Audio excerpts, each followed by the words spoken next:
All right, the meeting, of the Iowa City Airport Commission is now in order. We do have a quorum.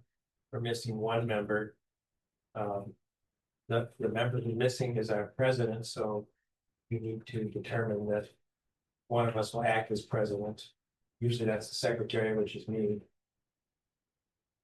We need to have a vote on that. No, but you probably do need to have an acting secretary. All right, and who would like to be the acting secretary? I haven't done it for a while. I'll do it. Okay, Sure. very good. Excellent. Okay. Is that a motion? It can be. If we need to make a motion. Yes. All right, I move that we make Judy acting secretary. I'll second that. All in favor? Aye. Opposed? Okay, great. Next item on the agenda is approval of minutes from the previous meeting. Judy did send me a minor grammatical correction. I've gotten the final draft of the final version. So, but any other corrections suggested? Do we have a motion to approve the minutes? Move to approve the minutes with Judy's changes. Second. All in favor? Aye. Public comment, items not on the agenda. See, we have a number of members. Everybody here is for agenda items, so. Will be coming to your agenda item short, very short. So that brings us down to item 4, items for discussion. The first of which is the terminal building historical preservation and modernization. So to give everybody the background information, a couple of years ago with the bipartisan infrastructure law, there was a program that gave FAA funding for terminal projects across airports across the country. Because of that, we attempted to utilize that program to do some things to this building, replace it essentially, and come back with a modern building that would fit the airport for, hopefully the next 100 years. That program is essentially expired. The funding didn't work out the way we thought it might. So we have taken a step back and we're looking at this building being here for the long term. What can we do with this building? As those conversations were happening, that also sparked an interest from our friends at the Historic Preservation to evaluate the building and for inclusion on the historic registry. And they are here tonight to talk a little bit about that process and what that means and answer any questions you might have. And I'm not sure, Marty, are you leading the show or I'm pausing? I guess I can get us started and introduce us here. Yeah. Yeah, I'm Marty Bowler. And with this group here, we're from the Friends of Historic Preservation. The group's been around for 50 years. Matter of fact, Bob here in a minute is going to give you a little bit of the history of the organization. And Dave here, our president of the board, is handing out this beautiful piece of paper that he put together that gives a little bit of the agenda. And Meg is our administrative assistant, so and I'm on board as well. So yeah, 50 years the Friends of Historic Preservation has been in existence, and you've probably been around long enough to be able to tell us a little bit of that history. Not quite with friends. Not here. First, I just want to let you know that I'm a retired city planner, and one of our roles at City Hall was we worked with Mike to protect the airport overlay zone, trying to prevent dense or tall developments around the airport. Sometimes we were successful, and sometimes not. Anyway, I appreciate the role of the airport in our community. It's a good land use for this spot. As Marty said, we've been around for 50 years. Friends started in 1975. We're celebrating our 50th anniversary this year. We started as Friends of Old Brick. There was an organization put together to save Old Brick, which was the Presbyterian Church on Market Street. The plan then was to tear it down, and the university was going to use it for a parking lot and eventually a building site. But because the building was built before the Civil War, it was recognized as being an important structure in Iowa City. And so our group worked to preserve it. The university ended up deciding not to buy it. It was sold to a nonprofit that operates it as a community center wedding venue, meeting hall. And it's been a great success over the 50 years. So when we were done with that project, we evolved into not just Friends of Old Brick, but Friends of Historic Preservation. We became city and county-wide, where we work with the Iowa City Historic Preservation Commission, which is a commission appointed by the city council of cities and province. So we are not part of them, but we support their work as a nonprofit. And so we work to designate some of the older neighborhoods like Brown Street, Summit Street, Woodlawn as historic districts. And those are also on the National Register, and then they have a zoning overlay where the Historic Preservation Commission makes sure that the important buildings aren't harmed or torn down. So basically, our role is nonprofit in town to oversee or support historic properties, and that's why we're interested in this particular building, not the larger site, but just the terminal building. And Martin, you want to tell us a little bit more about this? Sure, yeah, and again, Michael, you and I've had some conversations here, and just the fact that the building already, with the pictures and the things that you guys have done, even in your renovations, you've been able to really maintain the historic value of the building. Being from Iowa City back in the high school days, I mean, I'm familiar with the airport, obviously, all these years, but until I got into a lot of the history stuff here in the last 5, 6, 7 years of Iowa City, I did not realize the rich history, first of all, of the airport. But then we started to look more carefully at this particular building and realized that we have a treasure here that is quite unusual, even in the entirety of the United States. And that is where the interest is, the fact that an organization like us, our desire is not to just come in and say, okay, you got to save the building, sorry, no renovations, no updates, anything. No, that's not what it's all about at all. What it's about is trying to put a place where we're working toward the National Register of Historic Places, which is a national register, which here in Johnson County, there are 95 building structures that are on the historic register, the National Register. This building certainly will qualify for that historic aspect of it. It built in the early 50s, opened in 1953. And of course, back then that was the home of United Airlines, and all the history that was put here as the terminal and also the administration building. The uniqueness of the building, I'll say for in just a second, but what I didn't realize is the man who actually was the architect of this building, Henry Fisk, is quite a historic fellow for Johnson County and Iowa City. He actually, let's see, I've got a few facts here. He's born actually in 1901. He came here with his family, attended City High, went to the university, graduated in 24, went off to the University of Pennsylvania in architecture, came back in 34.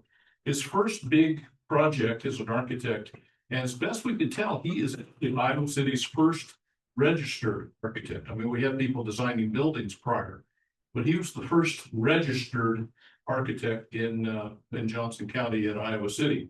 And so in his work in the 30s, he was the man here locally who helped coordinate the Press Citizen building, which of course now, is no longer the Press Citizen building, but if you know that building at all, it's a beautiful 1930s facility that he helped in the design in.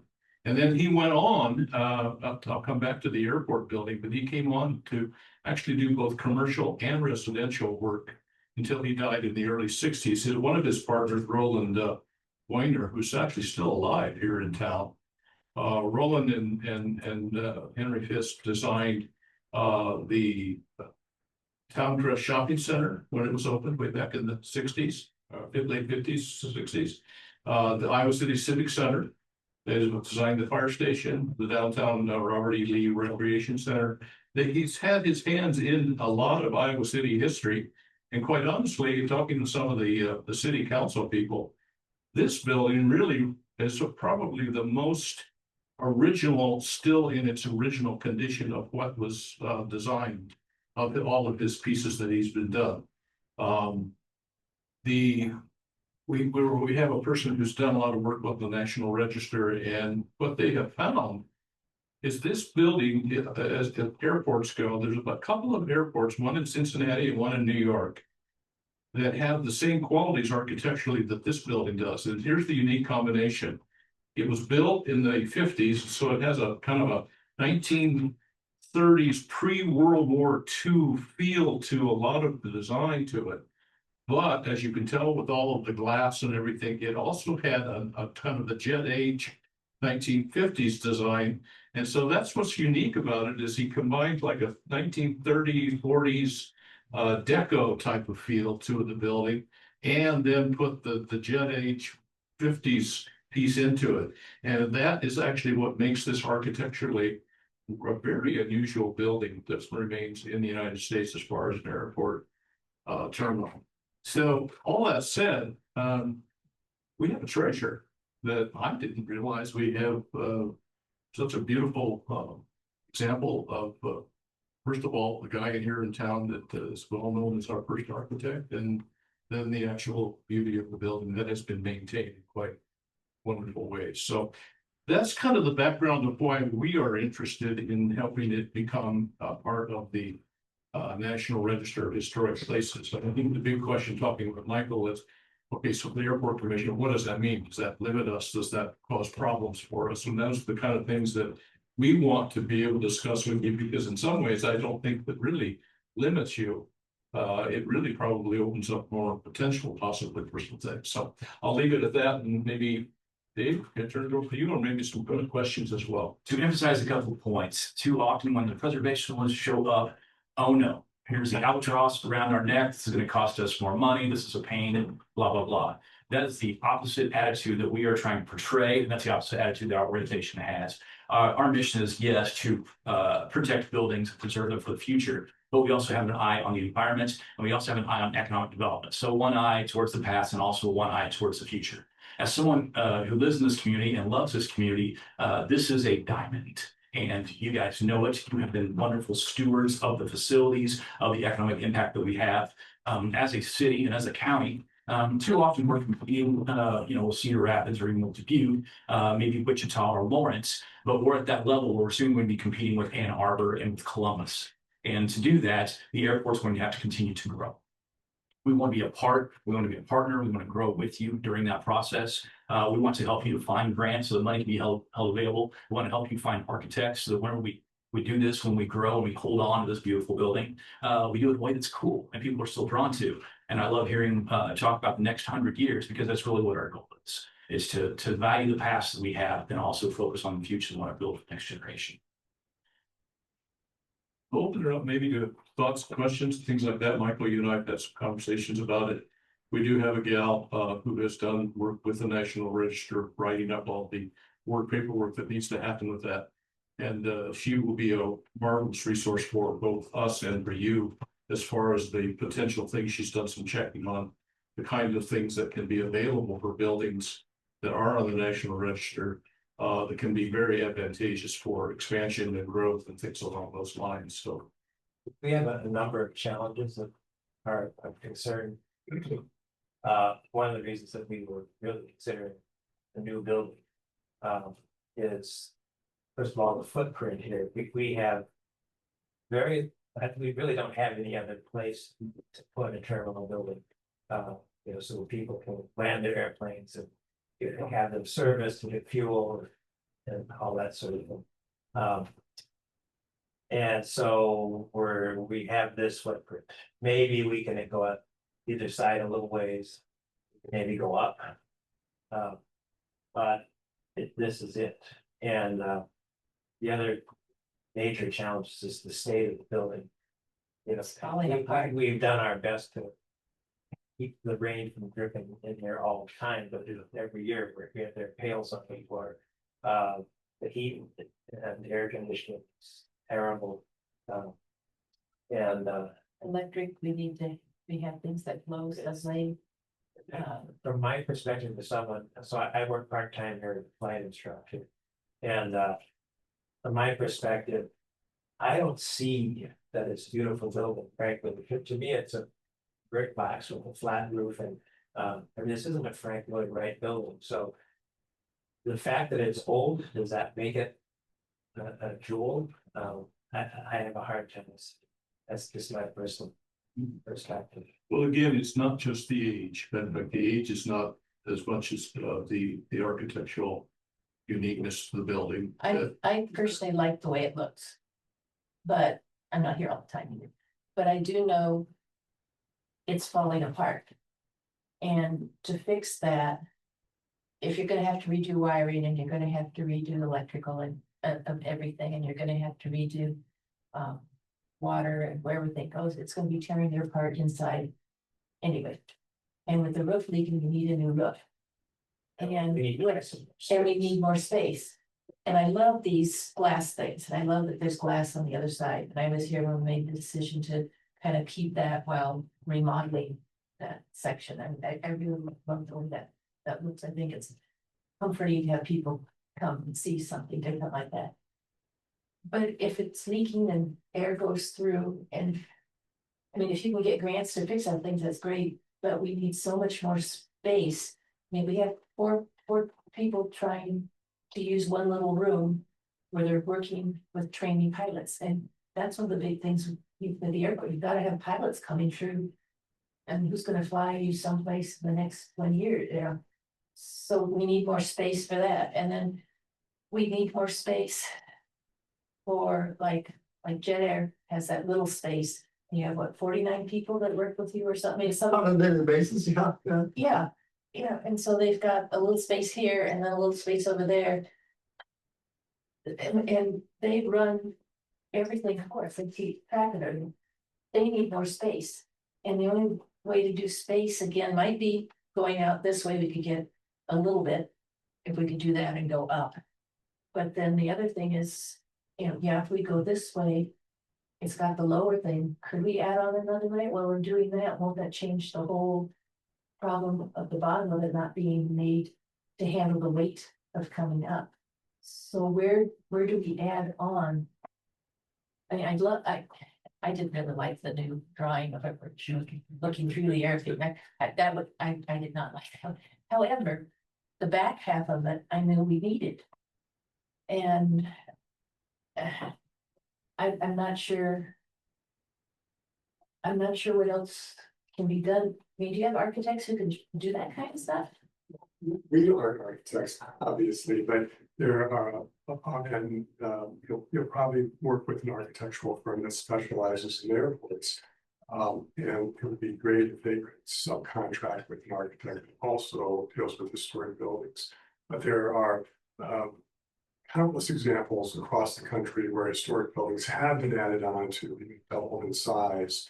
And it took an architectural team that appreciated the historic qualities of the building to accomplish that. So the idea of the National Register is that you're not going to freeze this building as is, that the National Register would allow and would support doing additions that are sensitive to the design of the building. And certainly the register would encourage re-roofing and upgrades. And looking for funding to help with that, because obviously we're not, it's hard to get the funding now.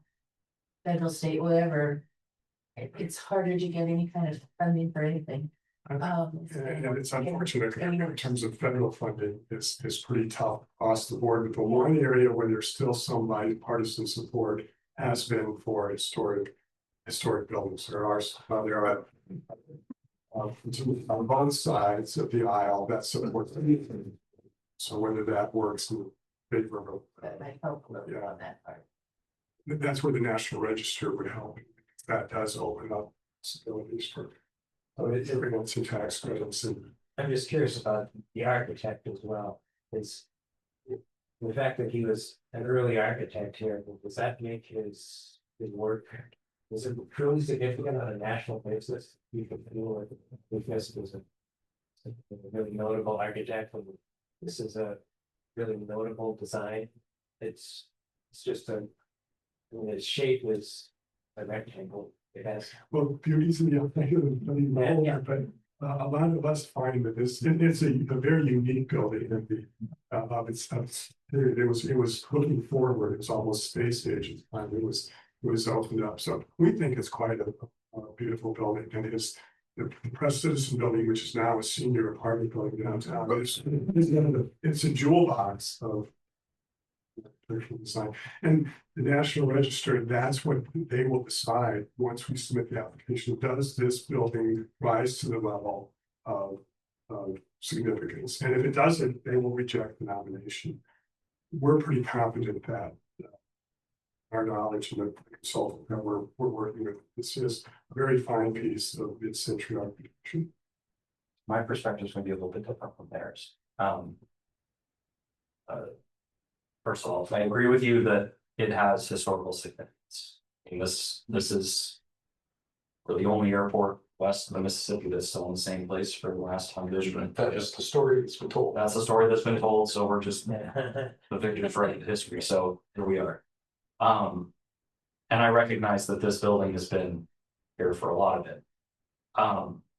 For me, the problems are economic, and the problems are the fact that for many, not all, but for many, this is the gateway to Iowa City. This is the first thing they see. I'll start with the economic. Judy touched on it. Grants are hard to find. Ignoring the fact that getting on the register might open us up for other grants. And when we contracted with a firm to do a terminal study and look at what are our options here, building up like Judy mentioned on both sides, expanding the footprint, what have you, the economics of it were not in saving the building's favor. It was marginally more expensive to replace the building than it was to retrofit it, and there were several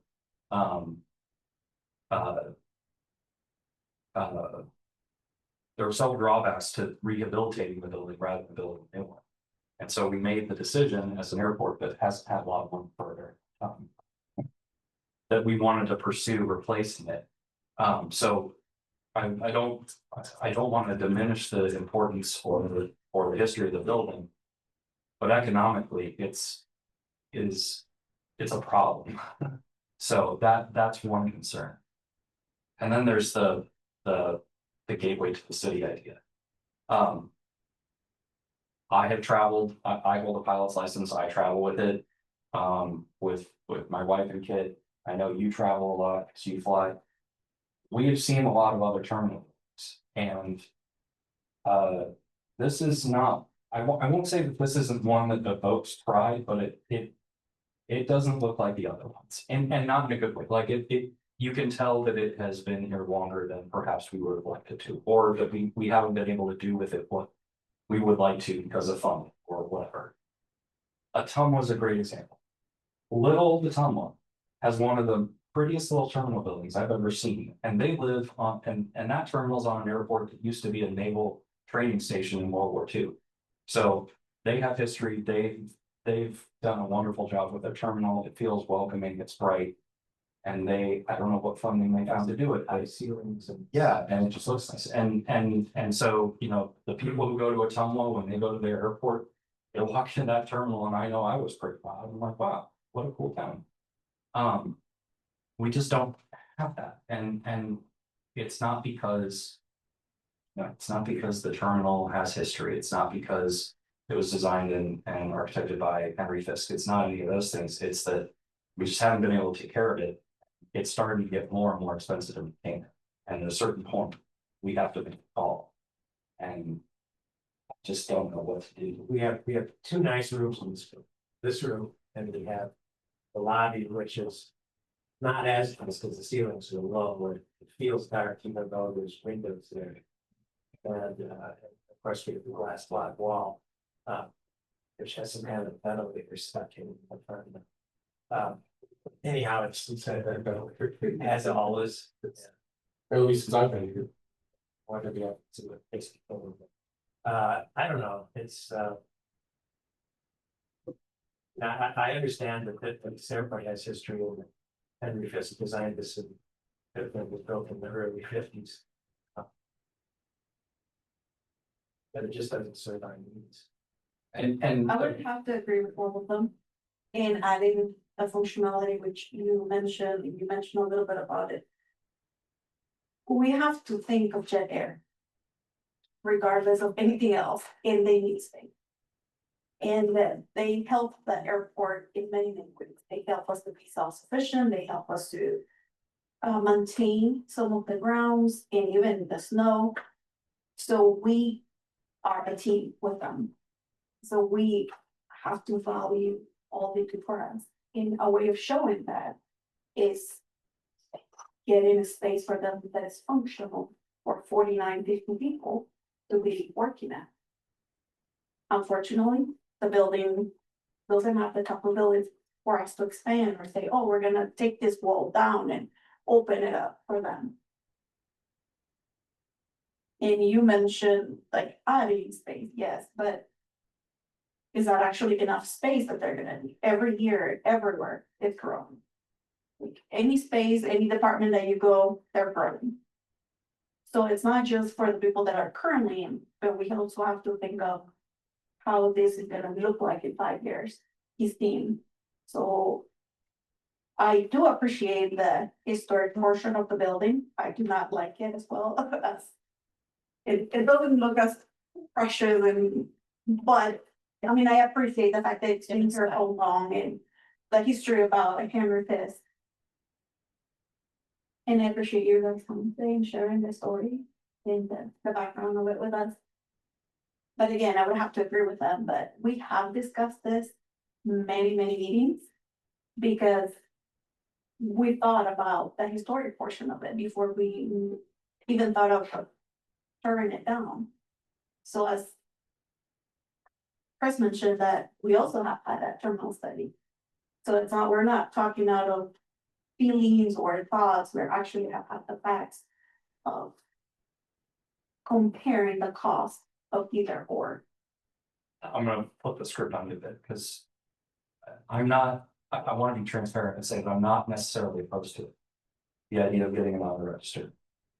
But I do want to understand what constraints that would place on the edifice and what we can do to it. The reason I'm not strictly opposed to it is because if it does open up additional grant sources, we don't have to act on them, but it would potentially give us more options than we have today, which our options have been limited due to funding and. So I want to at least have the facts and make an informed decision about where I stand on it personally. So I'm hoping maybe you guys can dive into that a little bit, like what restrictions are there on the building? If we did that, what just can you talk through some of that? The National Register is mostly honorary. But if federal funds are involved, then there's Section 106 review process. Which is basically an environmental review process for historic buildings. And during that process, the goal is to not harm the historic building. That doesn't mean it can't be changed, but any work that's done on it should be reviewed to make sure it's like if it's getting re-roofed, that the roof it doesn't greatly change the appearance of the building. It wouldn't prevent an addition. That would certainly be allowed to a building on the National Register. The Section 1 review process says every attempt should be made to not harm the building. If that's not possible and the objectives of the project can't be achieved without harming the building, then there has to be some mitigation, and there would be a negotiation between the State Historic Preservation Office on behalf of the National Register. The State Historic Preservation Office is now part of the State Economic Development Division. So there would have to be a negotiation to try to minimize the harm. But in the end, it would be possible to actually take a National Register building down. But again, the entity taking it down would have to compensate the community in some fashion. And that's all subject to negotiation. This is kind of like what we do, right? Yes. Okay. That's good. So if we were to use federal money, FAA money on this, the building itself is old enough, regardless if it's on the register or not. The FAA is to mandate that we go through the 106 process. That's kind of about right. Designation. Your designation or not better. As Bob mentioned. We've had an experience like that before with the United hangar that was a 1920s vintage hangar built by Boeing Air Transport, and which eventually turned into United Airlines. What happened through that process was the airport hired a historian and they wrote a book, basically detailing the first 50 years or so of the airport's history and the life of the hangar. And that's how the preservation took place. So there's written record now that that building existed. You can see pictures of it. I think we still have copies of that book digitally on our website. I'm not saying that would be the same thing that would happen to this if it came to that, but yeah, like Bob said, it doesn't necessarily mean we can't do things to this building. One of the architectural concepts that we looked at, they were trying to decide what to do was, in fact, keeping at least part of the center section with the glass blocks. And I think a lot of people really like the Art Deco lettering in front that said municipal airport. That's pretty cool. But then, you know, the two side wings are both very dark, very small, and not useful to us. And so then there was quite an addition going out to either side, and on this side, I think there was a 2-story addition. At least one of the, I think you're right, and it just looked completely different, and I don't think it looked really as good as this building does the way it is right now. So It felt like a compromise. it was, it was. So when you say harm the building, what does that mean? We're not supposed to change what? Yeah, if it were drastic, if something that so drastically changed, like replacing these windows with a clear or a wall. Yeah, it doesn't mean you can't change the building, but it has to be done in a sensitive way that respects the original design. And in terms of adding on to it, the new addition could be a totally clear glass. It could be like the Atumwa terminal attached in some fashion. And one other point about, and I said that a lot of National Register is about prestige, and that's where. If you need some local funding to match the federal funding, you need to go to the council. If you're working to incorporate this historic building, there could be more community support. Like I said, you can tear down a building that's on the National Register, but it may cause some concern in the community, some protest, some objection in the community. If a building's on the National Register and then the council gets involved, and so our goal is that the idea of this being a National Register building increases this prestige and builds community support to add on to it. So if, let's say, we were to go ahead and register, and we would go with the model that we just keep the center of the building, and the 2 sides of the building, we do it differently, will that be harming the building? I haven't seen the plan, and But we're taking part of the building off, we're just keeping the center, that be. I can't answer Okay. that. And the review process goes through the State Historic Preservation Office, and they would be involved. And that's where it's important to have an architectural firm that subcontracts or includes a preservation architect in their team. They are going to know the answers to those, or have a better sense of direction, those types of questions. But yeah, I do think it's possible to alter the building. So, For sure. right. Find a picture of it.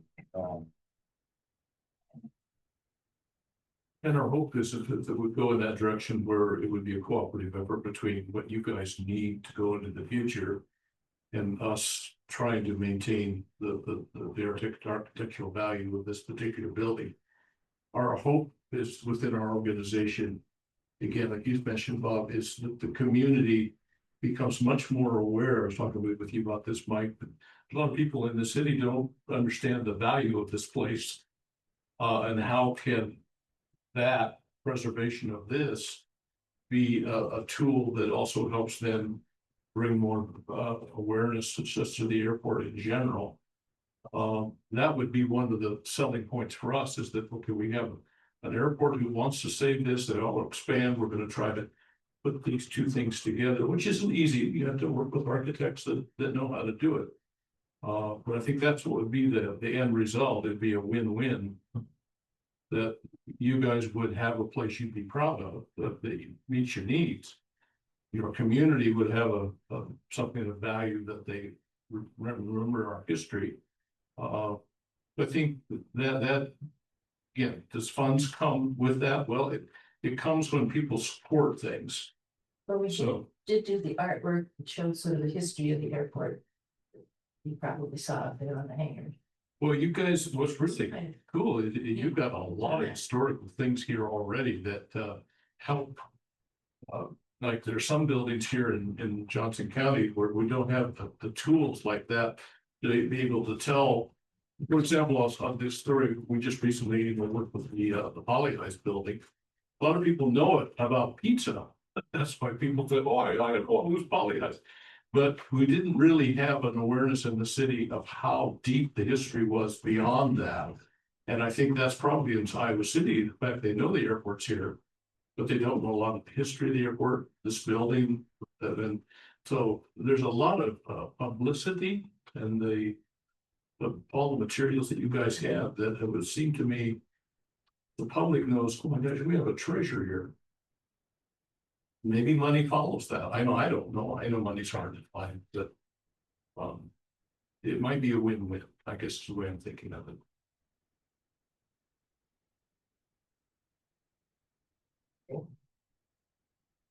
I think to kind of wrap up the conversation, unless there's other questions, this obviously isn't a process that happens overnight. There's information gathering, there's an application that gets submitted.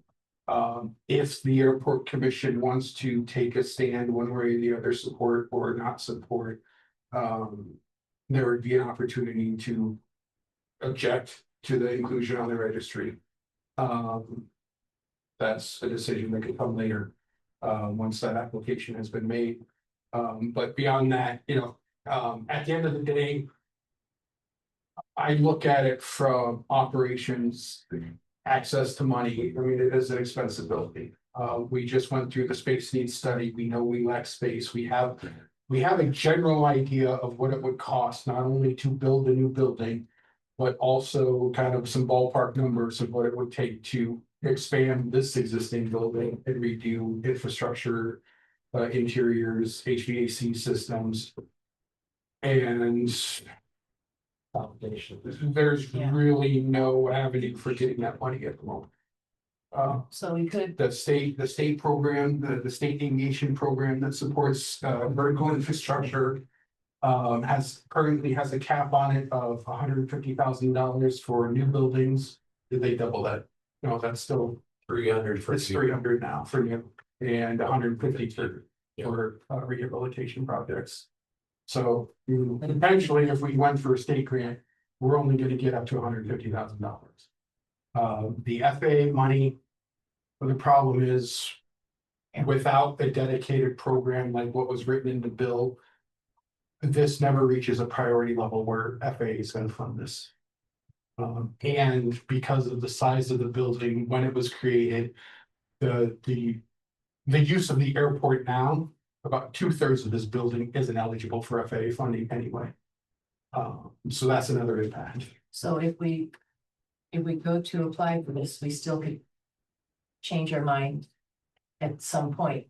So, but this would at least get us in to see what's going on and the option of funding. It That might be worth that. I'd be willing to go with I that. like this drawing of the Henry Fisk with the slanting roof and. Yeah. That's Just the got it out of the north side. If this was Henry Fisk, I'd say, let's keep it. But we have a shoebox. We have the shoebox At the with time. with the glass block.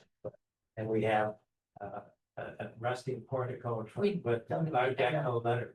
That's what we have. This is not this. This is fantastic. This, And I like the old styles. I like the old things. I know, it's like, and you want a restaurant, I don't. So, something I mentioned is, You want, is the private group that you work with, Jet Air. And I don't know if it's possible there, but there are, if the building was leased to Jet Air, there are federal tax credits available that might go into this part of the building, not the new addition, but federal tax credits possibly could fund work on the terminal itself. Something worth looking into in our consultant, they have some information about that.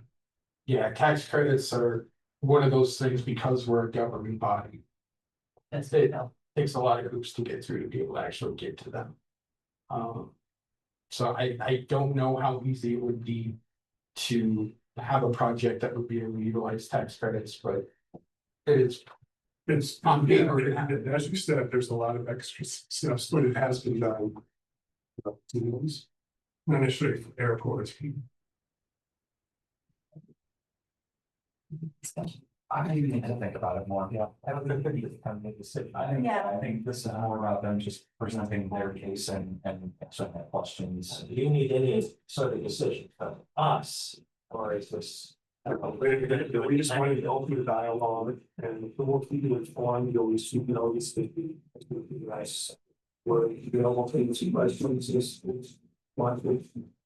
How you have to go. What's the airport's? If I was the wrong or right question, what's the airport's authority to start or stop it being added to the register? I don't believe there is for municipal government.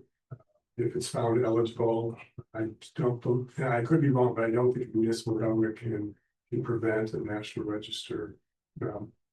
Nomination, we can look into that. Sure. That's That's why it seemed like everybody's going down the path of whether or not they approve it or disapprove it, but I don't know what you can do or can't do. I don't know. Michael made the point, not just the age, but because this is likely eligible for the National Register, even if it's not listed, the same section 106 review process. Yeah. Applies.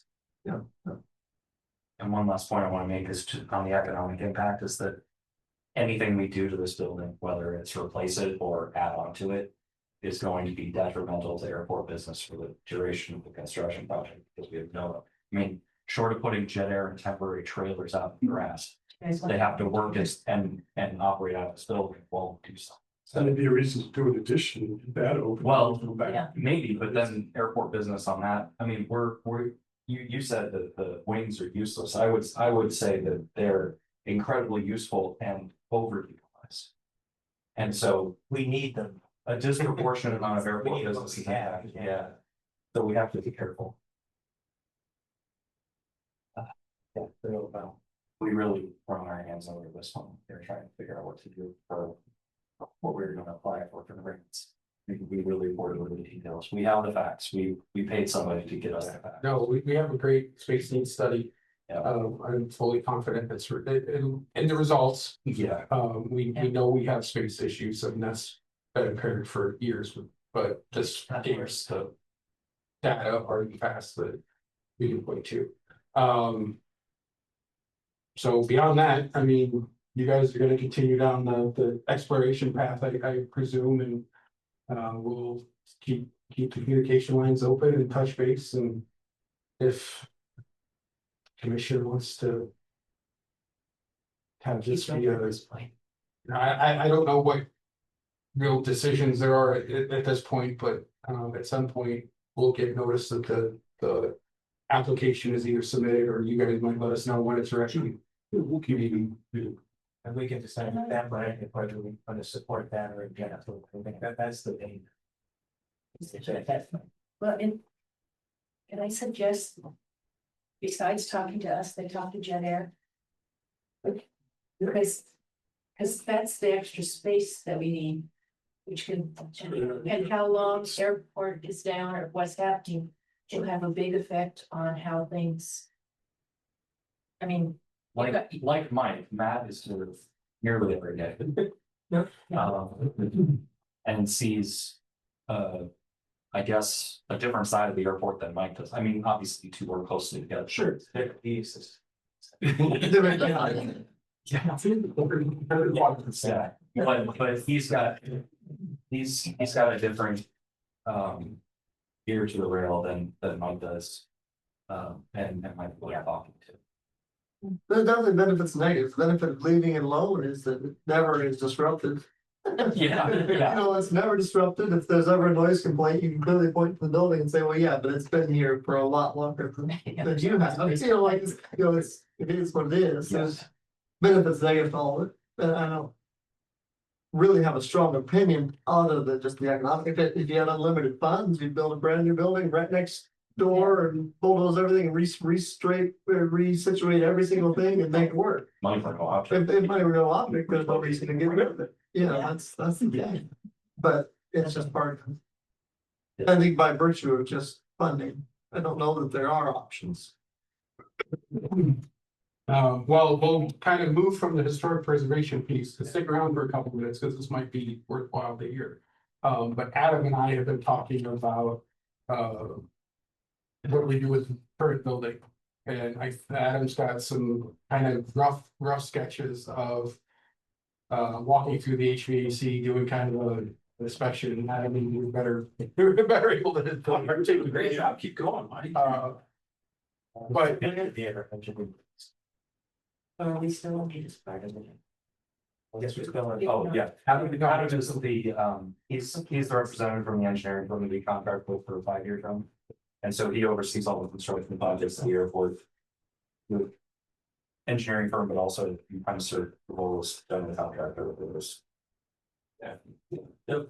And Newman Munson is one of our subs that we had on our team for this, and design engineers out of Cedar Rapids for like HVAC and stuff like that too. So just kind of wanted to outline oh yeah, sorry, I was still past those. I missed that. They were the same, and I'm like, oh, that's it.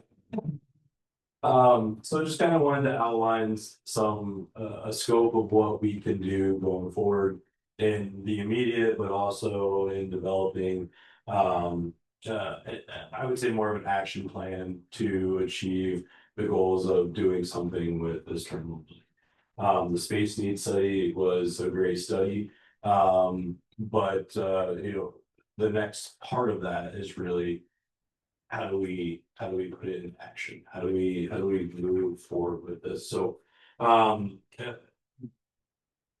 put this together kind of like a little bit of a a la carte type selection process, and then how we want to go with it. So phase one of it is really getting our team up to speed and diving deep into the stuff that has already been done, not recreating anything that's already been done, and not spending time on things that we know we don't need to spend time on, such as an HVAC evaluation. We know it doesn't work well. We know we don't want to keep it. So we're not going to spend time on evaluating it because we know it doesn't work. We know we need to replace it and do something new with it. So that's kind of the first phase of it is understanding the building, understanding what options we have, discussing those, and getting just a preliminary path. Phase 1B is kind of an option where we could get off of the interstate on an off ramp and go down the path of just doing an HVAC improvement. So rather than us waiting to go through a master planning process and detailing out the concepts and the phases and all of that, we could get off and get an immediate need done for the terminal building, with the idea of doing something that also works into that idea or vision for the future, something that can be added on to, something that can be adapted if there was an expansion of this building, a remodel of this building, whatever it may be.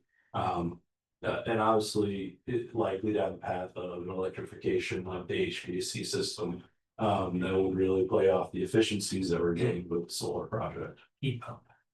Yeah, really there's I'm not an MEP, but there's really two options. You're looking at a geothermal unit with the heat pump. There's also another system that would allow for independent environmental controls for each room of the building. There are also electric systems and very efficient systems as well that can be added on to in the future as well. So there are two really good options, but we want to go down that path a little bit more with you guys. So on the second page of this is getting into phase 2 and phase 3. So phase 2 is really diving into that master plan and really working to develop the concepts and of what those phases are. And then phase 3 gets us into executing those different phases. Just as what was kind of talked about is maybe we are doing an addition first, so we can use that space, keep things operating, so we don't put Matt and others in trailers around the airport. We're operating out of that space.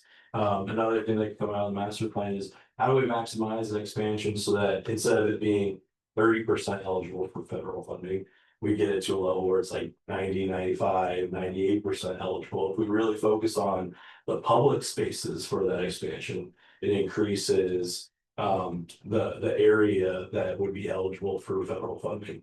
So then when we come in and potentially look at a remodel of this space, it would likely focus more on those spaces that are ineligible for the federal funding. So the office spaces, the jet air spaces, but really finding a good way for those to work together.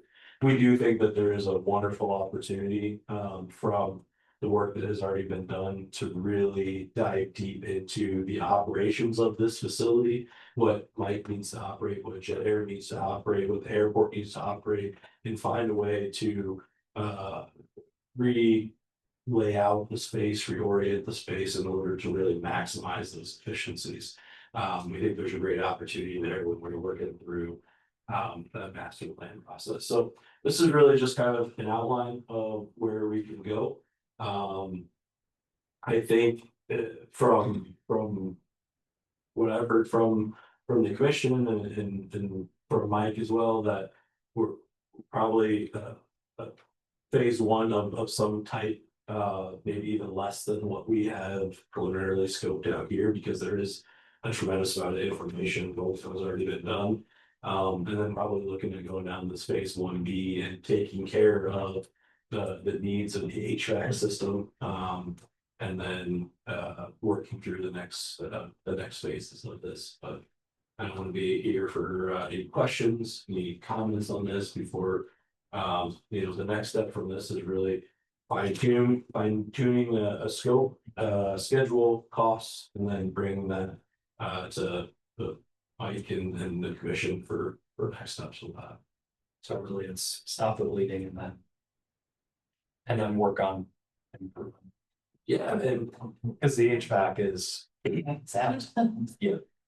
and you'll see kind of in here a little bit, like we've talked a little bit about HVAC and envelope together. We think that there are components of the envelope that are tied in at least some ways to the historic character of this building. So we don't want to linger on HVAC while we're working through the envelope process. And understanding HVAC is pretty cut and dry. So yeah, it's really the idea of stop the bleeding with that. It's an easy project to complete. With the cost that we're looking at this, the money that we're saving with our solar will cover this then. It's the first part. I mean, because I know finance is close, so there's also the added benefit, Judy, that if you take the totality of the amount of money that we save from solar and a new efficient HVAC system, that it may pay for itself with that. pretty quickly, because oh my God. If Mike's horror stories are even halfway true, Yeah, we're gonna be okay on the other side. Yeah. and yeah, I know, I understand we need needed. I just was Yeah. kind of hoping that the Well, right. funding that we're saving In up terms of- until then. Well, and what I was saying was, I Yeah. hope it would be that plus whatever Plus we save on whatever. having a more energy efficient Yeah. thing, because Yeah. it doesn't work well, you're just burning electricity. In terms of envelope, talking about. You know, more insulation in the walls and ceilings, that kind of thing, but sure. It could be, and I think that's something that we want to get a better understanding of, like, is there small maintenance type improvements that could be done that are a drastic overhaul that could help the envelope, you know, the ceiling. Over the whole. Yeah, you know, there might be some things that we can do to improve the envelope of this building without going super in depth. You know, the in depth is really looking at windows, insulation, things along those things. Windows, again, that's kind of. So that's gonna be kind of the historical side of things, but man, they're ice cold. Yeah, You see frost on your, as I recall. oh, yeah, Inside of. yeah, no, in the dead of winter, when it's, you know, Yeah. 0 out there. There is this distinct wall that's about 2 feet into my office that is frozen versus. Like you can feel the temperature change. Yeah, which is the one way. Basically, yeah. No, I don't need much leftovers. Yeah. Put water on the windowsill and it'll be frozen for you. I'm sure. And just, devil's advocate here, we've already done this big study that cost us money. Do we really need to spend another $15,000 to $18,000 to talk about an HVAC system? I mean, usually you go to the HVAC contractor and say, "Hey, what do we need?"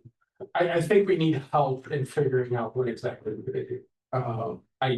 Because I certainly don't have the background in HVAC and especially in geothermal. Other technologies that might service. The study we did wasn't detailed enough. Is the The problem. study we did was looking at the airport footprint. People that were in here. Yeah, it was covered. Yeah, It wasn't the. that would have been covered by The next, the next steps. So this is the next step. Yeah. And I wanted, I mean, I think you were hinting at this, but like, when. That purpose of that is to tell us, we had a study that told us how much space we needed for X number of people. We need a study, we need an evaluation to tell us how much HVAC equipment of what type. We Right need now. for not only this footprint, but any future plans that we have, because I don't want to be doing this twice. So, Yeah. measure I don't twice. see how we can even talk about what happens next. We No. have no idea what they're. No, but we can buy capacity for future plans that may not be that much more expensive. But it would be way more expensive if we got it wrong. Unless you went for like maybe split systems. Well, sure, yeah. We will own in whatever preliminary phase needs to be done, but like. I think you guys all know us pretty well, like we're not in this to make money in any realm, and even a lot of this project isn't really something like. My firm is gonna make money off of, it's a lot of, like, there's a lot of architects and MEPs in this work, but. We know that this is important to you guys, it's important for the airport, and we really want to be partners with you guys and help facilitate bringing this.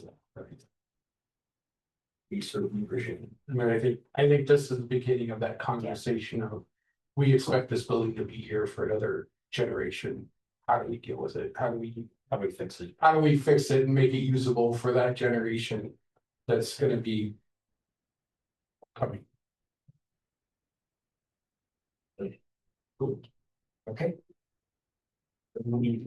Hold on this. I don't think so. If I have consensus on kind of what we're leaning on is basically the HVAC piece of that at this point. Adam and I can get together and scope that out and come back with essentially a work order. Winter is coming. Winter is. Get it started. Yes, I agree. Well, I don't think there are plans to get it done yet this year. No, I mean, this will probably take 6 months, maybe. Yeah, I mean, I think. Probably from a strategic standpoint, we'd be looking at a state application for this work. Potentially. In the spring. For the work itself, yes, but to do like the the study Yeah. version of it. I think we can fund that with our CIP, so we have the cash because we didn't get higher money essentially. That's my last question. So we can fund the background work, better vocabulary work, the planning work to set everything up, but yeah. HVAC, the actual construction activity type work will be that project. Okay, we gotta move on to the next one. FAA grant. Thank you. Thanks, everybody. Yeah, thank you so much. Way 1, 2, 3, 4. 1230, no news there, again, just waiting on manufacturer to get their stuff figured out and get us the proper lighting. We did do a little maintenance inspection as we're preparing for the next project and noticed a couple of panels that were recently poured that have cracked. That they will be getting replaced. This is in the 319. Is that which panels are cracked? On the new stuff we just put on 30. Oh, wow. Yeah. Really? Happens. Yeah. Like you can tell they originated from one of the core samples, so either they didn't get filled back in properly or something weird happened there, but yeah, it's. Okay. On the one side, you're within the 1-year warranty, so it gets taken care of. Yeah. Without. Contract. It's on the contractor responsibility list. Is that a re-pour the entire panel? Yeah, it will be. Okay, so we'll probably do. We'll have Reserve. we'll have a closure at some point. We're kind of working on when stuff is gonna happen. Now that we're in fall season and all kinds of fun, crazy times. Well, good news, Matt, the intersection will close, so you can still use An some. intersection, that'll be good. Yeah. Yeah, can they just mark it, wait till spring, do it after the freeze? thaw? Maybe. After the freeze thaw? It's in the displaced threshold, so it needs to be load bearing for takeoff, but I mean, I guess. Yeah. So Like, it's still full strength concrete. It's not, deteriorating to the point that it. but it's not, to yeah, use. it's not a fog issue or Okay. anything like that. Because it's kind of late to be doing cement like that, right? The The way the weather's going. It really depends on. That's okay. Even if it gets into the 30s, if you're covered in There's burlap, some- there's, Okay, it depends, it really depends on how far below freezing it gets and for how long. okay, so we'll be all right, We're normally doing paving even in November. Yeah. so. okay, Like Thanksgiving is typically. okay. So that rolls in right into the 1230-725 payment maintenance. Adam, I know, has a draft work order contract. We're basically waiting for the FAA go letter to get issued. But they've been out and did a inspection of the remaining pavements in 1230. We've got a few spots to. A couple of patches and nothing terrible. Like, it's actually holding up really well for being 15 years old. 725. The west half of 725 and then all of 1230. Yeah. Well, We've paid good money from agencies to maintain it, so. so yeah, we'll, as soon as the FAA gets the bill order, I mean, I expect we'll have this on the agenda for next month to approve the work order and all of that stuff. Because you mentioned it was 15 years. What is the going lifespan of the The design life is 20. design life 20, practically speaking, 40? If you maintain it. Yeah. If you maintain it, you're probably getting more than that. In reality. Okay, cool. If you don't maintain it, you're in that 20 to 30 years.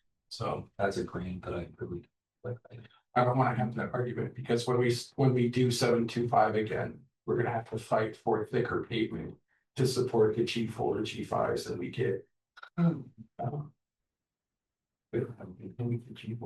Yeah, we do. One a month or Challenger, whatever. Yeah. I mean, there's a whole class of them, but That big one or two a month, we tend to get. Matt, do any of your jets fall into that category? No, Not like- Excel, Yep, they're like, they're like, We're getting closer to wanting to reconstruct it. We need to get more of them coming so we can raise our fleet mix before we go into design. please, can you make hard landings to show the weaknesses in our concrete? You need a lot of operation. Yeah, so only send your Navy Depending on how much government funding, you can always lease one and just expand the pad. There you go. Would that count? Whatever gives us operations, you just need operation. Talking front. Yeah. Careful, we're on the. Yeah. Okay. Team Hanger building, obviously, that's on hold until next spring when we reapply for a Gabby grant. Otherwise, our IIJ / bill money is still there waiting for us. We'll know exactly, the good thing is we'll know exactly how much of that money is, because that announcement should be in October of when the last allocation of those funds are. So it'll help us fine tune even our plans a little bit better at that point. Wildlife mitigation study is still going on. I haven't heard anything dramatic. I haven't seen anything dramatic. So No, fall elk. no fall elk, no other random bears or things that There's a coyote out here, I'm, a couple days. that wouldn't surprise me. We get coyotes fairly frequently. They chase away the other critters. Yeah, eat. Yeah, they do. Yeah. It's usually when they start crawling up onto the airport from the creek bed, they'll start having somebody trap them and get rid of them. Other than that, yeah, so that's moving. Airport operations budget, I did a preliminary, I know Ryan's not here, but we will have to meet at some point for the actual budget session. The budget committee is still the chair, secretary, and me. But even without playing with the numbers, I mean, our base projection right now is a $23,000 surplus, so. I've got some other, I've got hangers on the list that are gonna have a CPI inflator, and one of them's gonna have a 5-year inflator. It's gonna be pretty big. At least if everything holds out. One of the, University hangar, okay, OPL. yeah, which it'll also cause some ruffles, but we'll see. But other than that, I know our fuel flow in the last year was absolutely wonderful. Matt might not like to hear that, but. It's good. It gets your money if you don't do stuff. Yeah. Well, but it also means more traffic there, which might increase your revenue too. Great for everybody. Yeah. No, yeah, otherwise, again, the whole point of having those large surpluses is we need to get our cash balance back up and. This last budget year, we had a budget that we submitted for, it was a $4,000 surplus, and or any other adjustments, we had a $10,000 surplus. So Officially, yeah, so Good management. good money in the bank, right? yeah, Well, then let's just fund some of these things out of pocket instead of that's yeah. well, guess we can't do anything because we have no cash, right? That solar is gonna prove to be one of the best things this airport did. Yeah, absolutely. So that's budget. I know the city is gonna release the operations budget. I think it's October 1st. They're planning on it. There's some. We've already been talking CIP projects and again, our maintenance. Things in there. This far in advance of the fiscal year. Yeah, This is planning for this is 27. Yeah, this is planning for 27. All right, next item is the McGrath Holdings. Do we need to open a Yes. public hearing? Is that a motion? You wave your wand. Say I declare the public. hearing. Okay, I hereby declare a public hearing. Concerning the ground lease with McGrath Holdings LLC. So this one, originally this was part of Drew Sicky's lease, the Toyota dealership, the lot across Highway 1. Over by McDonald's, we owned and parceled off or built a little sign. When Drew Sicky sold the dealership to McGrath, that piece did not transfer because it had expired. They didn't renew it with the other large chunk of ground that we leased to them. So McGrath wanted to do some things to the sign and realized they don't own the sign. I offered them the same lease we had with Drew Sicky, and they're like, yeah, we don't want the sign that badly. So what we had was an agreement for them to maintain the sign in the grounds and they could use. All right. Well, if we didn't, we'd have to send mowers over there and do Yeah. that. So What is this sign? Is it for It's like a And minute. it's right now, it's like we're budget, it's not budget anymore, but it's in between. You- Used to be pounds, yeah. You own McDonald's. right? It's A big billboard. It's not, it's not very. So. Great, as a science thing. it's just a location sign, it's a business, like their business logo. Oh, I see. But the building, because of the layout, we've got our piece of ground and then the building is like 100 feet back off the road. All right, It's so on I'm the looking- Well, we can't, Someone because I make- still technically. make a I'd resolution. like to make a resolution. Okay. Technically what? I'd like- RPZ, that's protection zone. Resolution approving ground lease between the Iowa City Airport Commission and McGrath Holdings LLC. I'll second. Okay, we need a voice vote. Lee, Yes. Electra. Yes. Chris, yes. Mara, yes.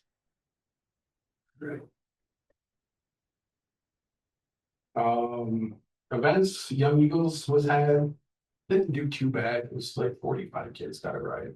It did end early because of the heat, it was a super warm day that day, by about 11 o'clock, the pilots were ready to drop. So, it did end a little early, they did have at least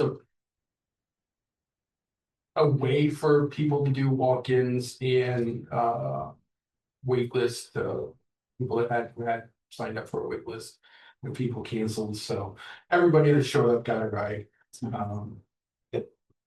Other than that, that's a good balance. That's not bad. Like, I know, yeah. they did struggle with having, I think a pilot canceled right at the start, so they lost like a dozen seats over the course of, the 4 hours it was happening. But everybody got it right. But yeah, pancake breakfast was absolutely phenomenal, whether that day was just absolutely, oh, so great. Yeah. It's nice, yeah.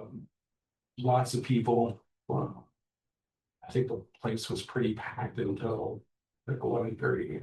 Everybody started, like you could see that like it was like a switch, everybody was here and then like peeling off, going away. All in all, I think just talking with the crew, the number of cars we have here for the car show has grown tremendously since we started putting them on hard surface, so we're looking at a couple of different avenues to. Part of the issue is like, most of them show up early right away in the morning, but like we still have people trickling in at like 10 o'clock in the morning. And the crowd's already here, so it becomes a real pain in the rear to have them try to drive through or manipulating through the crowd, and just don't have the like walkers and safety people that really would be necessary. We should have to help manage that. So we're trying to do something different to where maybe we can get them to places where maybe there's not quite as rough time getting in and out. Other than that, It's easy to get in and out for parking. yeah, as far as That was really well organized. yeah, as far as people getting in and out of the event, that was fine. Yeah. It was anybody that wanted to show a car. And it was nice having the museum stuff there with the kids' things. Yeah, Good stuff. the typical partners Nice. were typically were there. Children's Museum, Library, Fire Department, Police Department, ambulance services, air care. So good turnout, good participation. It's kind of one of the things we always depend on folks to do it. At hand attendants to pull their planes out. I wasn't able to attend breakfast because I was flying for data, but I did leave that morning and, man, I had to have my head on a swivel because there were pancake breakfast people there walking down the taxiway and looking at the planes, and they were being respectful, but like lots of non-aviation types on an active ramp. Yeah. Yeah, children with their heads chopped off. They did have children, but their heads weren't tight. Yeah, that was good. So, yeah, but it was like, we might wanna, yeah, we might wanna some messaging there. Yeah. Hey, just be aware, we are looking, but we can't stop like our, And you can't stop any propeller from. no, Oh, well, that, yeah. That quick. Yep. Yeah, that one's a rough one. We used to have the Boy Scouts that came out and helped, or similar, not Boy Scouts do the parking. Civil Air Patrol would come out and help commercial safety walk and all of that stuff. And just the last few years, they haven't been showing up and haven't been participating. So that it's rough, but yeah, no, I get it. But how did they show up initially? We'd call them and be like, hey, pancake breakfast is like 6 months in advance. I think that their like participation overall is just down in that group. Yeah, Like they used to have a lot of like cadets and stuff like that. They're younger and everything. So now I think it's just a lot more limited. In terms of the number of people that they could offer. And so then like the last time that they did come, they had 2 people that came. It's like, well, we'd rather not have you try to commit to this based on what you have. Yeah. You know, we can't always do a better job of blocking off everything out that way. It's good to have them have access. It's a double-edged sword. You get to have access to the airplanes, but also it's still very, very busy. We don't have that much. Can't really direct Yeah, active traffic to the. I think that's what I was most astonished by is that you had the pancake breakfast, you had like party going on over here, but then the airport was still really Just busy. normal day. Yeah. Busy. Is there any other community group that we could reach out? Potentially in the future, does this? yeah, I'm not sure. I don't know, here's what it'd be, but. The best thing is probably just to limit where they go and then try to put more things for them to see in that area. Probably, you know what I mean, it's that way they're not nearly active. I'm not trying to force it. No, yeah. I just happened to notice. it. No, but it's good, they So, like, did something. They're like, oh, We don't want to wait. things like all, and I'm like, and then, you know, it's obvious that, yeah, and it's just, oh, this could go bad if, you know, somebody wasn't paying attention. There is the group, the police department. They have to do so many hours of public service, or if there's something. You can maybe ask if that could be something that they can come to, Community service. that they do so many hours of service type things. They helped us last year with the winter clothing distribution. To come and help set up tables and do things. Autocross this weekend is an autocross weekend, so they'll be using the top portion of the runway. And I took a drive out there not too long ago and it's getting tore up pretty fierce. So I don't know how many more years of that's gonna happen, but I suspect that'll be ending in the not too distant future. And then we have Climate Fest. And Sarah, sorry to make you sit through the whole meeting. That was not meant to be. I was going to learn about electrification plans for your HVAC. But Sarah Gardner is our climate action coordinator for the city, and she's been instrumental in setting up Climate Fest and her team. And do you want to say anything about it or talk about it? We're very excited about the event we're going to be hosting here as part of Climate Fest. As you know, we have the ribbon coming for the solar arrays in the winter. Not necessarily a great time to bring folks out. So we wanted to offer a warm weather opportunity as well. We have great plans for it. Solar by Branch is going to come back and conduct 2 tours out by the solar array itself. So people will have an opportunity to go out and learn more about how it was put up. In the viewing area next to there, we are working with Public Space One, which is an area arts organization. They're going to set up a craft activity. Did any of you do cyanotypes when you were growing up? The blue paper where it's blue paper. You lay objects down on it. Often you see like flowers or leaves laid on it. You expose it to the light a little bit. And then you dip it in water and it creates a really lovely looking print as a result. So it'll be solar based art activity happening out there. In this room, Public Space One is also curating an art exhibit that'll be up for the entire week of Climate Fest. And it'll all be solar inspired art that'll be around the room. And then we'll have representatives from the climate action staff here with laptops set up for Project Sunroof. So anybody who comes and learns about the great benefits of solar to the airport can type in their own address and find out what the solar capacity of their own rooftop might be. And then we've been working closely, with the communications team, which has developed 2 videos. One longer form video will be showing on the screen during the duration of the Monday event, and it will talk about the benefits of solar to the airport and the cost savings that have already been realized, as well as a bit of history about solar. I actually learned as part of this project that the first solar cell in the US was invented the same year the Brooklyn Bridge was completed. One of the fun facts to learn. So that'll be up on the video screen, and then it'll be available to the airport for future events if you ever want to be able to show it out here again.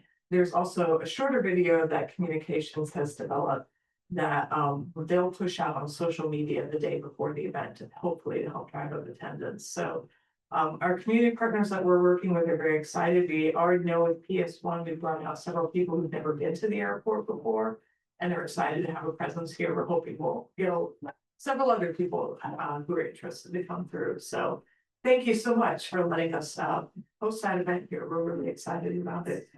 That's great. And which channels of social media will you distribute this video? I believe it's gonna go through the city's Facebook and Instagram pages. I don't know all our channels, but Is there a way that you're gonna topic to put in? Yeah, I'll pick it up when they post. Okay. Part of next door, they send, city sends out stuff that way. yeah. Yeah. I'm probably about to violate agenda protocol, so Jennifer, you can just look away, but I will just say, as you're thinking about HVAC improvements for this facility. We've had a lot of success in the last year, working more closely with Mid-American on some of the rebates available, so there's potential funding that you could tap into to help with that. In particular, we've seen some good rebates for the senior center, which is, let's just say another beloved elder building in the city facility fleet.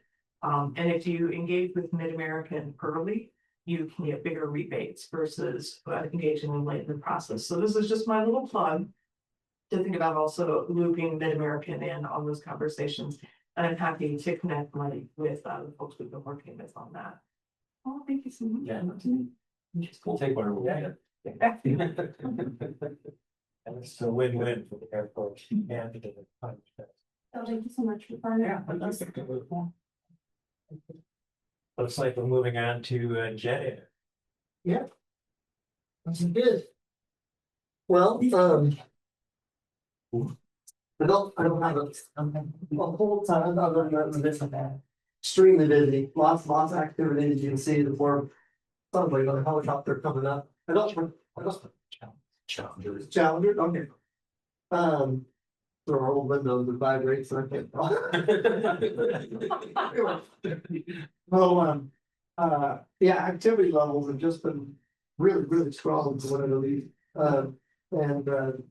For airplanes and helicopters, this summer we had a lot of survey activity with airplanes that are based here to like survey, take pictures, where they map the whole region. I think part of it is because we're so close to the city, the pilots know that they can get food, they can hotels, and transportation, but it's, better than a lot of places, like one airplane we've been here since May doing survey work. And the part of the problem is they have to have a perfectly clear flight each day. And so they can fly 40% of the time. Anyway, so that lots of that activity. The pancake breakfast was the first one I missed in 15 years, but now I'm in the hospital. She's flying now. But it's one of the things when my brother came over, and anyway, it sounds like they got a lot of great turnout. Other than that, there's like light training, everything's still doing very strong. Yeah, so, yeah. Any updates on that garage door type thing that's the timing for changing that? Oh, Yeah, so we can do the door, so I've been working with, two different manufacturers, I'm very close making decision between the two. One of them was, Power Lift Doors, the building that's just got built up, that's out there right now.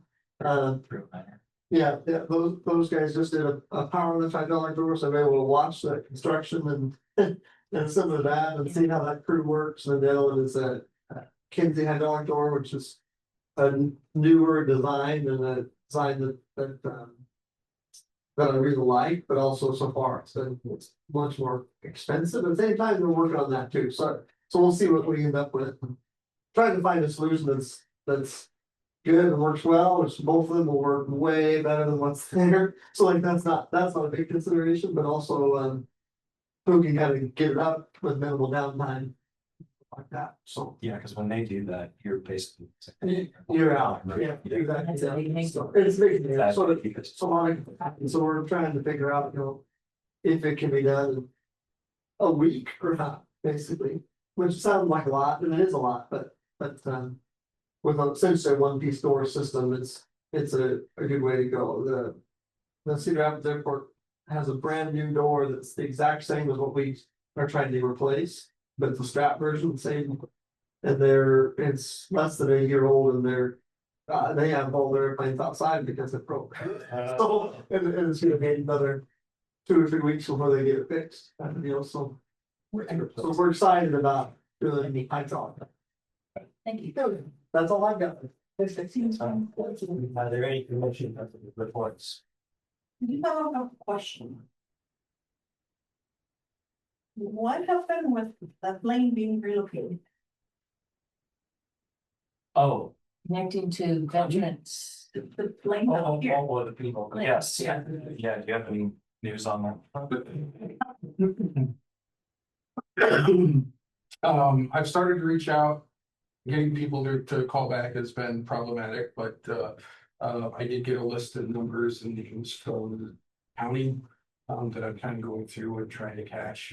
I've been in and out of the office for a couple of things with the holiday as well for the last month, so I haven't really got a whole lot of people that I've connected with, but I'm still in that process. So where are you calling? Veterans groups in the county. This county. Is it the people of the show interest or? No, so Clinton Airport is interested in taking the jet, Okay, and they'll pay to move it and everything. So it's like, it's a great deal for us, but what we want to do before we agree to that and actually act on it, we want to have a plan in place by working with veterans to like come up with an alternative veterans memorial, because that's technically our veterans. Mhm. If we just like yank that, we're worried that They're gonna. they're gonna get on it, so it's a PR problem. So then, these are the people that you're trying to reach. Yes, yeah, yes. Awesome, thank you. I will say our landscape architects are working on a signage and location and that stuff, so Clinton's moving forward on their end to make sure that they be all for it. Sweet. I wanna make sure that we do this fast because, they can also move on to something else and then decide not to do it. Yeah, we want to, yeah, and that's, I mean, this was only the last week. We brought it up. Yeah, Oh. if you need it, all calling people, let me know. I'll help. I don't expect them to find another plane real easily or quickly, so. Well, no, but they could go with something else. I mean, if. They could put a Cessna in. I tell you, if I hear of them looking elsewhere, I'll make sure to let you guys know. I think everybody understands how slow government works. Yeah. Okay, and staff report. Do you have? Oh, I have another question. The signs that we ordered, like 2 years ago, about the entrance of the airport, the parking and all of that, did we cancel them? When the signs, the airport sign? Oh, the wayfinding signs? Yeah, We did because we thought that we were going to have a terminal. that's when we canceled, okay. Yeah. We've got all the designs and the work behind it, but we never, Order them and. we never really went out. Oh, okay. We ordered the internal ones to this Those are- building because they were pretty cheap. And we did some stuff with the glass doors, because again, it was pretty cheap. Yeah, those were the kind of the stickers yeah. that they put on, okay. But yeah, the big monument sign, the directional sign that goes Uh-huh. there, we didn't do for a couple of reasons. One, the terminal project as a whole. But then when we did get, and I think we actually did go up for pricing, and when we got pricing back, it was absolutely astronomically crazy. So we just kind of scrapped it in favor of, See what happens. see what happens with terminal. And then my other question, thank you for that.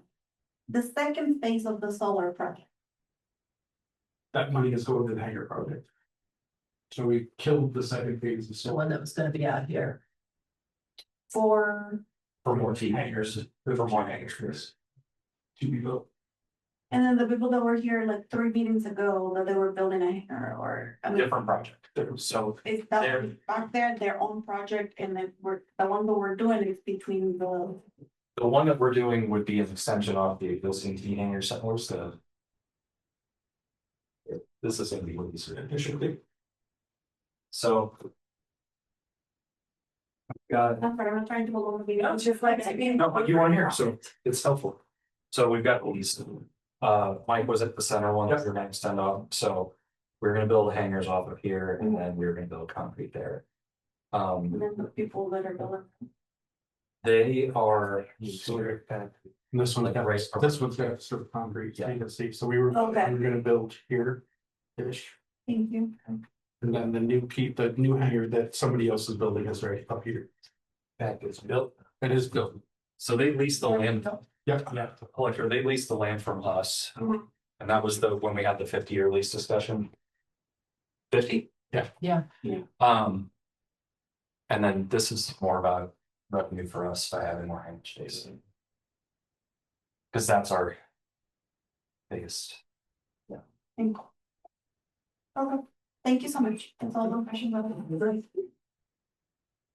have.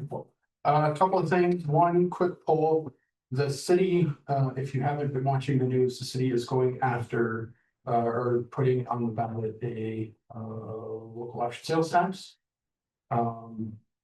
If the commission is interested, next month, the city manager's office has offered to come out and talk to the boards and commissions all over, but if you're interested, they'll happily come out and talk about what that means for the city, what their plans are. That kind of stuff to give folks a little bit more information of the local option sales tax, what and why they're doing it. You know, like oils that, a local option sales tax, Local what? local option Oh. sales tax, sorry. So what does that mean? It means everything you buy has another penny sales tax attached. That goes to the city It goes to the because they've lost all the funding from all kinds of other sources. Is it a penny or a percent? It's a pity. Depending on now. Penny? Okay. It's not a percent, 1%.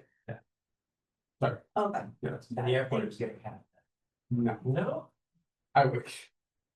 They won't be reducing as much stuff coming to us. Yeah. Do, It would seem to me that we would want to be in favor of it because yeah, that's where our grant matching presumably comes from and. Other things. like Yeah, that. they have, the ballot language has what they essentially want to do with it, what the options are for it. Half of it has to go to property tax relief, because that's the state law. And then the other half is split up into various other projects. But Oh, relief in the sense that they have to reduce property taxes at a correct, equal rate. yeah, So what okay, got it. and there's some magic ways they can do that without actually dropping their. That's what I expected. And the But- other half, goes where? The other, so it's different, okay. Yeah, it's We can get the terminal. housing, and no, we're not gonna get it from. Keep dreaming. We get there. But if the, it's an offer, if the commission wants to have them come out and talk about it, I can. I don't think we need it. Okay. That's, Come on, talk about what, just what they're gonna be doing? Yeah, oh, you already said. Yeah, it's 25% housing, 10% public infrastructure, 15% city partnerships, nonprofit organizations. not a social. Social justice, yeah. Yeah.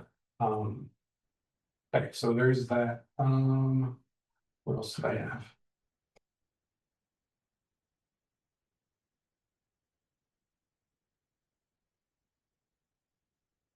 What are these done?